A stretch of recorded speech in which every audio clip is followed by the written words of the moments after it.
Hi, I'm Mr. Mullaney. This is a recap of our lesson, The Native American World. This is a very brief lesson as an intro to the Native American world before exploration. So let's first talk about the first Americans. They came from Asia thousands of years ago. This would be Asia on a map to give you a little reference. So we're looking at about China, Japan, Russia, India, Saudi Arabia. That's a little reference right there. Came from Asia thousands of years ago. They migrated here. Migration, important vocabulary word, the movement of people to settle in a new place. How they got here. So the Bering Strait, Siberia in Russia, and Alaska. Today, there's a little strip of water between the two called the Bering Strait. Well, back in the day, there was not a strip of water. There was land. And so people came over that land bridge, and that's how they got here.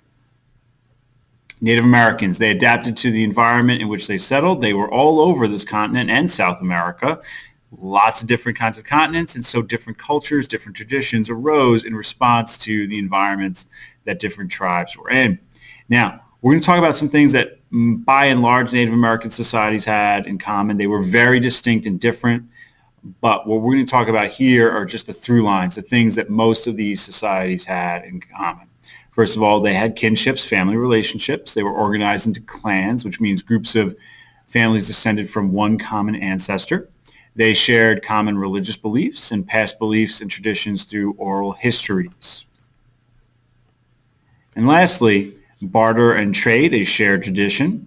Land was never traded. This is a very big difference in their belief system and the European belief system. Land was never traded. Native Americans believed that land did not belong to any one person or group and that it could not be sold. In one of the videos we'll watch for this class, one of the Native Americans says that the idea of selling land is like the idea of selling air. How could it possibly happen? How could you possibly own land or air?